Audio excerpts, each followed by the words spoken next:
Oh,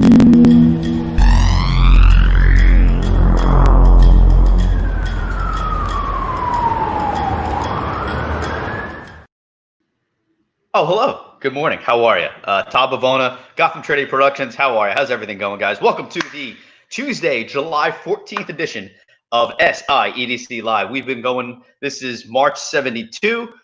We've been going for 87 weeks now. It's been great, though. It's been a good ride. It's been very informative. SIEDC has been doing this every Tuesday and Thursday at 9:30 in the morning, informing all the SIEDC members of what the happenings with regards to the events that's going on, but also when it came to the PPP loans and all the loans, PPE distribution. And it's been a great vehicle to share information as well as introduce new members from the SIEDC and also meet with some older members of the SIEDC, those that have been with the organization for many, many years. On today's program is Jessica Phillips. She's going to join us in a second. She joins us from Historic Richmondtown. Now, she's also from the very popular hit show Gotham After Dark. She's appeared on Midday with Moss. She's also appeared in the Staten Island Advanced Business Spotlight. She's been all over. It was a trying time to try and get her in front of a laptop to do this show today. She had millions of adoring fans outside of her door and window just crying to get their autograph by Jessica Phillips. So you're in for a treat today. She's an A-list celebrity. But first, let's check in with Bobby A.A. Annenson. Bobby is from the SIEDC. He's in charge of member procurement. I don't even know if that makes sense, Bobby, but how's that sound for a title? That sounds great. That sounds like a pay bump now. So that's good. Thank you very much for that. I think a race. All right, Bobby, let's get right to it. I think there is news, actually. There is good news, kind of good and bad news. Why don't you share with us the latest from Cesar Claro, a.k.a. Quentin Tarantino? Yeah, definitely. So some of you probably saw through our emails yesterday. We are looking to do our all-member dinner at Angelina's restaurant on the 6th of August at 6 p.m. We sent out a little survey yesterday just to see who would be interested in coming out. So if you did not get that, could you please let me know? I can send it over to you.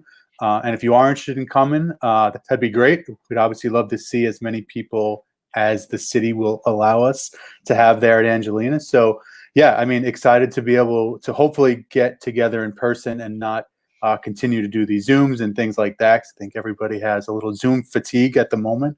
But it would be great to be able to get out there and see everybody in person on the 6th of August at Angelina's. Yeah, and I could speak from experience. Someone checking in right now, Mike Bloomfield, is also, a member of the Executive Club, another business organization on Staten Island. Oh my God, excuse me. We just had our own little meeting at Angelina's. So for those who are wondering, the members that are tuning in right now, they have a tremendously big venue. Their outdoors is huge. Therefore, they have plenty of room for tables and chairs, and everyone is far apart. So if you are interested, know that it is very safe. All the servers, hostesses, all wearing masks. I even had dinner there the other night, Bobby, and they couldn't do the normal table side service that they normally do. And they said that. They apologized. They said, sorry, ma'am, my wife, obviously, we can't prepare this at the table because of COVID. Right. Here it is. And it was a little awkward because they just plopped down whatever it is she got. And she's like, good luck. It's a little funny. So cut this yourself or prepare this yourself. So, so those who are tuning in with regards to Angelina's, it's safe. It's open. Yeah. Bobby, I can argue, this venue very well because they are a member of the Executive Dining Network of the SIEDC. They are. Upstairs. Let me go back. Overall, have you been there? Let me start with that. The only time I've actually ever been there was it was my first day with the SIEDC in January. So I was so that was the only time I've ever been there actually. But it is a great venue. It's in a great spot. Excited to hopefully get some people out there. I can make the argument that because of the outdoor seating, they actually have more tables per capacity than they would if they didn't use the outdoor area. Yeah, I would say there's so many more tables because there's also an upstairs to Angelina's. There's the floor level of Angelina's, and then the out back along the back there. Yep. And I've noticed that for a few venues, Bobby. Someone like Daddy-O's, or someone like, who else? Max's Esca. Yep. Max's Esca, also Executive Dining Network. Great setup in the parking lot, right, Bobby? Yes, sir. Yeah, I was actually just speaking to Greg from Daddy-O's just last week, and he told me that he was going to be setting up some outdoor seating down there on Minthorn Street, which is a great spot, obviously, too. So yeah, I mean, so if anybody is interested in coming, still a TBA. It's still not definite, but obviously want to make sure that we're in phase 4 and things like that. So, so stay tuned for some more information on that. But if you are interested in coming, please let us know. Yeah, definitely. And we're still slated. That annual business conference still slated for October at this point, right, Bobby? Yes, sir. Yep. So we've been going through, doing a lot of different things.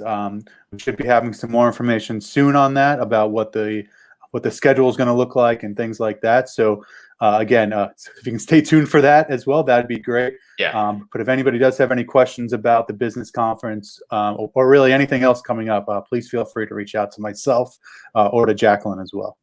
Also, note to SIEDC members, contact Bobby. We had his email on the screen a second ago. There it is again. Also contact Bobby.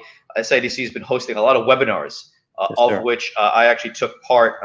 Anthony Lebecci held a webinar with regards to businesses reopening and the implications from he was insurance, right? Yeah, because he's Aflac. Yep. Aflac. From an insurance standpoint, which is very important, and what it means to have your employees back in the building, back on premise, and everything that goes with that. And that was very interesting to hear from Anthony. So, Bobby, I'm right in saying people can contact you if they have an idea for a webinar or something, right, bud? Definitely. And there's also some spots open on this show as well, too. So if you're a member and you haven't been on our Facebook Live show, we'd obviously love to have you on as well. Yeah, and I think it's also fair, Bobby, to announce that this show will be going down to 1 day a week, effective next week. For those, I know there's millions of people. I got comments I can't even keep up, and people are texting me, calling me. There's millions that watch this, and so we've moved our time slot. Sponsors are jumping ship. Kidding. We have to move our time slot. It's not definite yet, but I know we are definitely going to 1 day a week. And then, Bobby, we're going to do 2 guests per day. Then, do you think? Go back to that formula? I think we're going to give it a shot, right? So if there are some people that haven't been on, like I said before, please reach out to us. We'd love to have you on. Todd's a great interviewer, as you can tell right now. So I'd love to have you on. So yeah, definitely. But it's been great. It's been fun to have these shows every day. It's a great way to get in front of the community as well. Yeah. All right, Bobby. It's always a pleasure. Thanks for giving us the 411 from the SIEDC offices, where he is right now on the SIEDC's excellent potato internet. Thanks, Bobby. We'll talk to you a little bit. Let's bring on again the world-renowned. She's famous. She's batting down. There's flashbulbs going off in the background. The paparazzi's at her house right now. I'm excited to talk to her again. Jessica Phillips. She is the she's going to kill me if I don't get this right. Executive Director and CEO of Historic Richmondtown. Oh, wow. Oh, we can't hear you. That's so unfortunate. Hold on. Unmute your microphone there, Jess. Ooh. Technology challenged, famous person. No, I was just so busy signing autographs. I forgot to unmute. Because it was so loud because of the flashbulbs going off from the paparazzi. You had to mute yourself. It's fine. I get it. I mean, at Historic Richmondtown, they use the old powder and stuff, so it's a whole production to take photographs. Wow! Remember that? Oh wait, no. that's actually that's actually really rude. You remember that? That's actually really rude. Not that old. I think I meant to say I loved seeing those photos being taken, like the behind the scenes of the person taking the photos, where it's like chink, and there's this poof, plume of smoke and whatnot. Yeah, I saw that on Boardwalk Empire. Oh, Boardwalk Empire. There you go. Now that's modern. That's new-ish. All right, Jess, what's up? What's going on? How's Historic Richmondtown? What's been going on over there? Just give me a general broad brush of things happening over there, will you? All right. So we never close. So the whole community's been welcome to come and walk the grounds, take your dog, go down to Richmond Creek, kind of take a breather from whatever nightmare is going on in your personal life, or just to take a nice walk, stretch your legs. And then not too long ago, Egger's Ice Cream at Historic Richmondtown opened up. So we were really happy about that. So you can have, you can get your double scoop and your hot fudge. And then last weekend, we opened up the Tavern Terrace, which is our fundraising outdoor beer garden. And, it's all COVID safe, and we're following all the outdoor dining guidelines, and everybody's wearing masks and required. We have live music and Flagship Brewery and Langan's Patties and Deputy Dogs. And it was a great success. So we'll be having that again every Saturday this summer. Whoa, dude. So you have Eggers going on and you got a brewery thing going on. I mean, that's freaking amazing. How's ice cream beer? Can we combine the two? Oh, you should talk to Danielle from Egger's Ice Cream. I'm sure she would love to do a beer ice cream. That would be fascinating. I mean, hey, listen, you have Flagship on site, and Flagship announced their Ralph's Ices, their spiked seltzers probably about a month ago now. I can't believe how long it's been. Time has really gone by quickly. To great success. All right, Jess. So the grounds are open. You could still walk around. You could still go for a jog through, if you will. And you have that, what was it? The beer. The garden. Tavern Terrace, our beer Tavern. garden. I'll get it. Other question. During quarantine itself, what was life like of Historic Richmondtown? How quiet was it? I mean, again, you were always open, but what was the dynamic like during the whole quarantine? Well, we had to close our historic houses, and we couldn't be practicing our trades and skills because it was New York on pause. So all the staff started to work remotely, which is a really interesting thing for a bunch of people who weave baskets and forge metal. And how do you do that remotely? So they took some of the hands-on things they could do, and they did videos from their house and their homes. And so we did, it was called Arts and Culture in Quarantine, and it was daily content, videos, blogs, collages of things from the collection that we put out there for free for the community to continue to access our collection. And we got over 30,000 hits. So it was one of the highest participation events of our year, which was amazing because we had never done any digital programming before. So damn, wow, that's some big numbers. You are famous. No, I'm not famous. My staff might be. Your staff is definitely famous. Yeah, I saw all your video content. That was great. Do you think you guys are going to continue to do various digital offerings and giving everyone a glimpse inside of Historic Richmondtown? Do you think that's going to be an ongoing type of project? Definitely. So what we learned is that we can reach people across the nation with our online programming. So we're going to keep doing it. It won't be as robust as it had been in the first 3 months of COVID shutdown, but it will continue to put stuff out. So we have an online collection exhibition now. And so there's more touch points that you can get to. And also if you go on our website and you're like, I don't know, do I really want to go there? Like there's a lot more things to see to kind of whet the appetite to what you will get to experience in person when we do reopen. When we do reopen. Oh, gosh. Are you fall into phase 4, Jess? Yeah. So we're technically phase 4. And I'm not rushing to reopen. I think that it's really important to make sure we have all the safety guards. And, like the SIEDC has been so amazing. They gave us masks, and the Staten Island Chamber of Commerce has given us masks, and the Borough President's Office is going to give us some masks. So that has really helped offload a lot of the financial stress of trying to make sure that if you have to require staff to wear masks, so you have to supply them. So we're moving through our reopening very methodically. We have a reopening plan and a cleaning and disinfecting protocol, and those things, as we get new information all the time now, we're all worried about HVAC, like these things can continually updated. So if the staff is able to work remotely and we're not allowed to open at this point, we're going to continue to allow that. So I'm pulling up your website right now, and I'm gonna pop it on the screen. I'm looking at the main page. Well, right now it says don't forget to go view the exhibition. Historic Richmondtown Talks. Oh, that's cool. A new digital series exploring the rich. Wow, look at all these. Hey, Jess, can you talk about this one a little bit? Historic Richmondtown Talks. So Historic Richmondtown Talks is the new brainchild of our new Director of Education and Public Programs, Luke Boyd. And it's a webinar where you can listen to Luke meet someone in the field and talk. So they talked about the quarantine fires of 18 something or anyway. Okay. And the next one this month is about like living village theory and things like that. So it's more like academic and nerdy, but it's, if you're into that and you like Historic Richmondtown, like this might be right up in your wheelhouse. And then we're collecting the pandemic, which is like if your mom would make you masks and be like, oh, Todd, where are these masks? I made them for you. And you're like, these look terrible. You can donate them to Historic Richmondtown because we have a collection of over 60,000 artifacts. And so we're actually collecting things from the pandemic. Huh. Yeah. So if Wow. you had a kid and they made one of the rainbows for the windows, you can donate that rainbow picture to the collection and it will be saved in perpetuity and it will be used in the future to tell the history of COVID-19 pandemic in America. Wow. And specifically on Staten Island. Specifically on Staten, yeah. So I'm looking at, what is this, July here, Living History Museum Meetup, which is happening in a couple days. How cool is that? 17th. Yeah, it's the 17th, I think. I think it's there. Yeah, there it is. Hold on. Let's make that full screen, and Todd's going to increase the size of his screen. Boom. Now we can see it a lot better. All right, so this is good for people to know that you're offering this literally in a couple days from now, 1 p.m. Looks like $3 is the fee there, Jess? Mm-hmm. Yeah, and it's a Zoom meeting, which is great. So you purchase the ticket right there. Registrants will receive a link to participate. Very cool.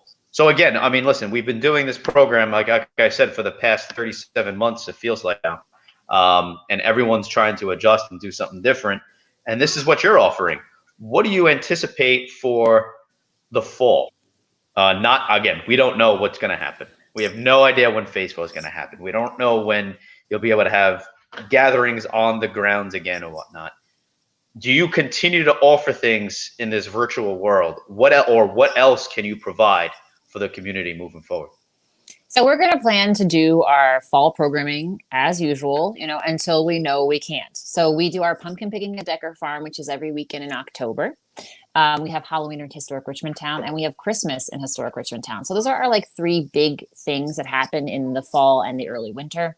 And we're going to continue to plan them, and hopefully we can have them. I mean, we might have to seriously reduce the number of people allowed at Historic Richmondtown for the Halloween event, or maybe we'll have to cancel it. So it really depends, but I think that it's important to be ready to host these kinds of things. And I think everybody's really ready to get outside. And because we have a huge outdoor space, we're uniquely prepared to provide that outdoor safe environment for folks.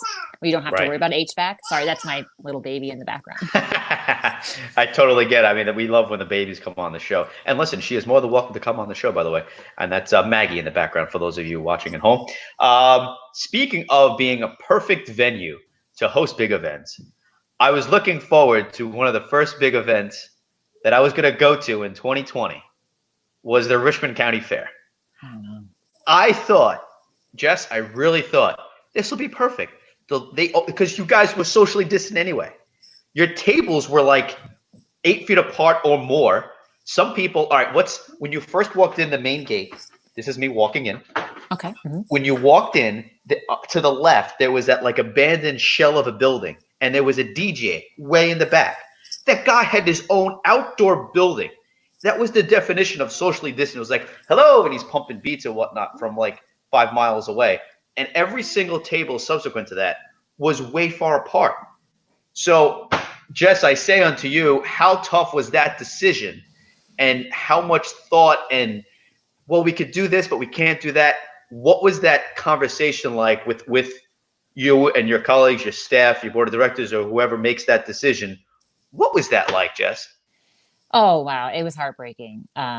So it was a decision made between the leadership on the staff and then with the development committee. And then, of course, with the entire board of directors. And, so the fair is our gala. We don't have a black tie event. We have the People's Gala. We host the Richmond County Fair for 3 days. And that's our biggest fundraiser. And to think that we weren't going to be able to welcome 12,000 people onto our campus.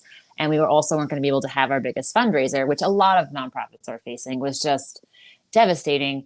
But to think about all of the financial investment one would have to make in order to host the fair in a safe manner. I couldn't live with myself if I knew that there was an outbreak because of the fair. No one would ever trust us again. And I wouldn't feel that I'd provided Staten Island with what they need in a safe environment, and neither does the board. So it was a heartbreaking decision, but we'd rather just, blow up 2021's Richmond County Fair and just make that just the best event. So people, I think people would rather wait than to have something that was sir, put on your mask, 6 feet away. It's just going to be, and no rides. Cause how do you disinfect a ride after every kid touches it? Yikes. How long will those lines be? Right. It would be massive. And now you're talking lines, then you're talking 6 feet apart, waiting in line. And now, although Historic Richmondtown's campus is massive, now you're stretching a little bit. So totally get it. I just wanted to get inside the conversation a little bit of what was going on. One thing you said on another program that you were on was better to say, oh man, we didn't have the Richmond County Fair in 2020, but I can't wait for 2021, as opposed to, oh man, they're doing the Richmond County Fair like this. Or I know, Jess, we've spoken and there was thoughts of, well, what can we do in lieu of the in-person version? Can you do a virtual offering? Can you do something else to still engage the community as a fundraiser? Because you said that's your biggest fundraiser. No gala, nothing else. And what was the process, the thought process with, well, we could do something else maybe? Well, luckily we had an advocate on our end, you, Todd, and Gotham Trinity Productions.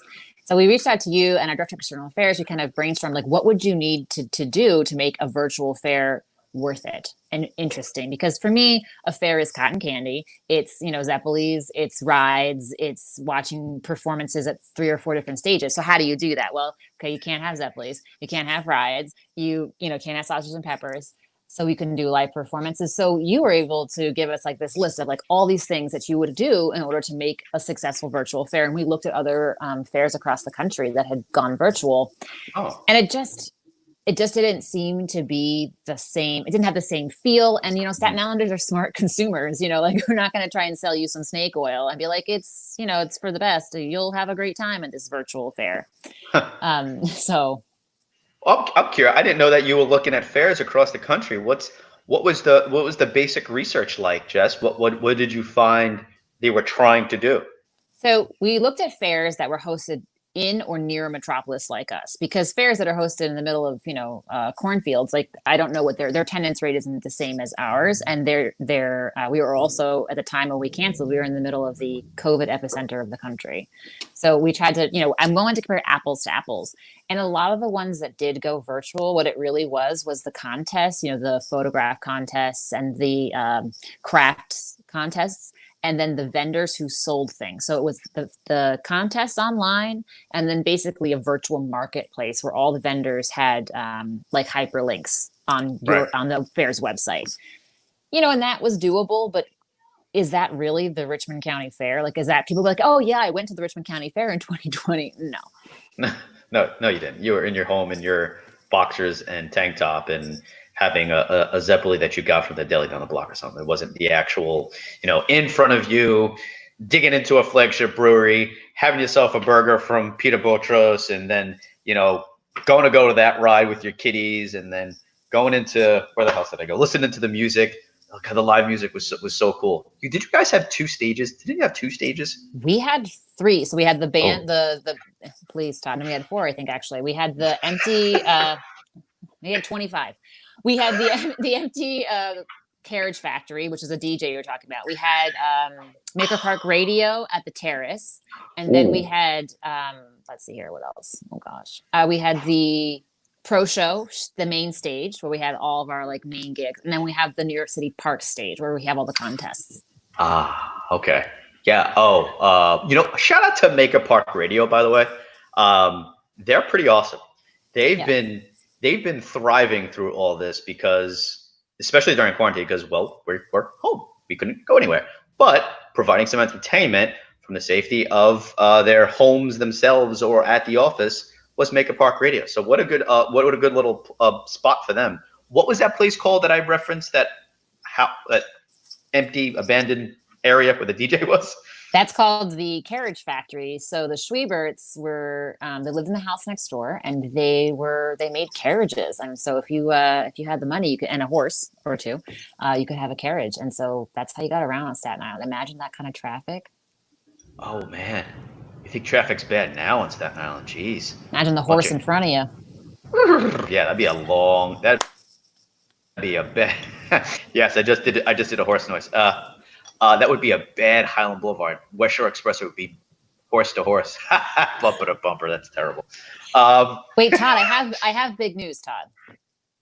Oh, really? Yeah, are you ready for this? Go.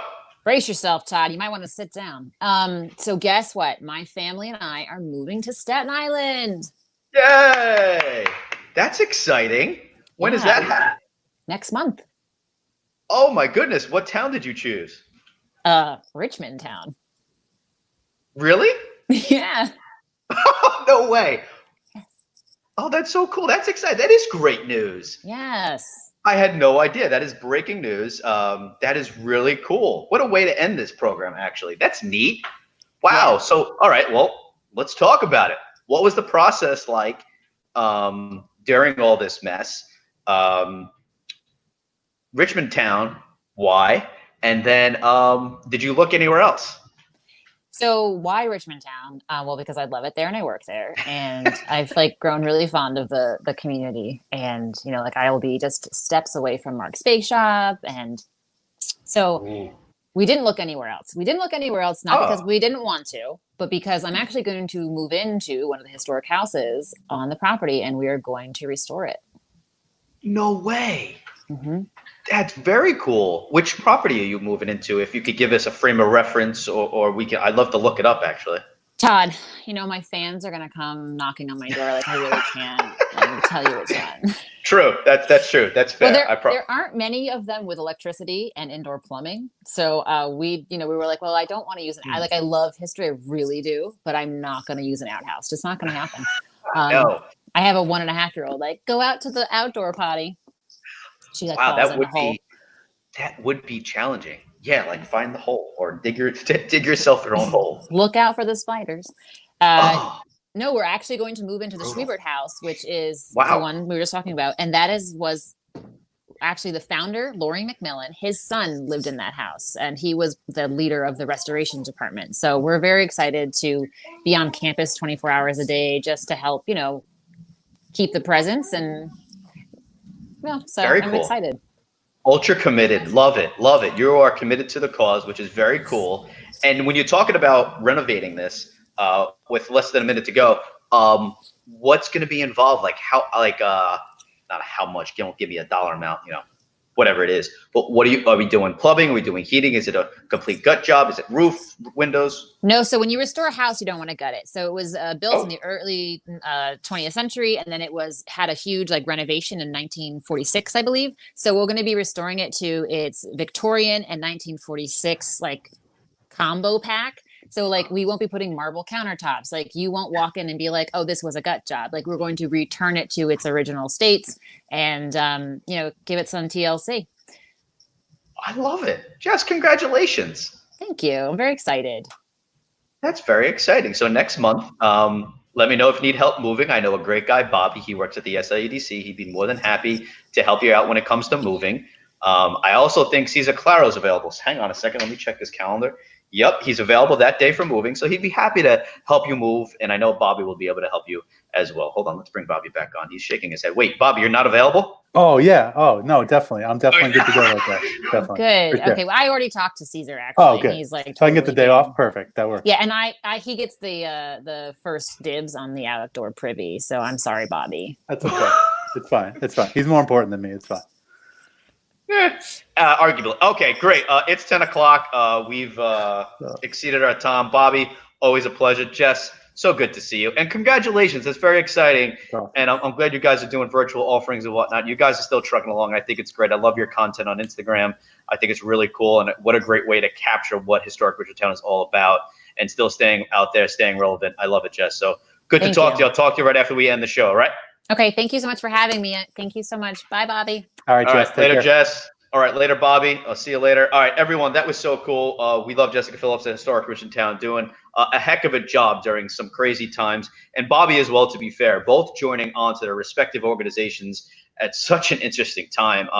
Although Jessica did go through last year's Historic Richmondtown, to see that success and to see how amazing the response is from the community and how much that fair is a staple of Staten Island and the essence of Staten Island and the community involved and the amount of people that show up and the amount that's raised for such a good cause for Historic Richmondtown, for her to see that and then to just be totally gutted by not being able to host that, and the tough decisions that she and the executive board has to make in order to say, let's just not do this. So we're all looking forward to 2021. It's going to be fantastic. And yes, Gotham Trinity is looking forward to being a part.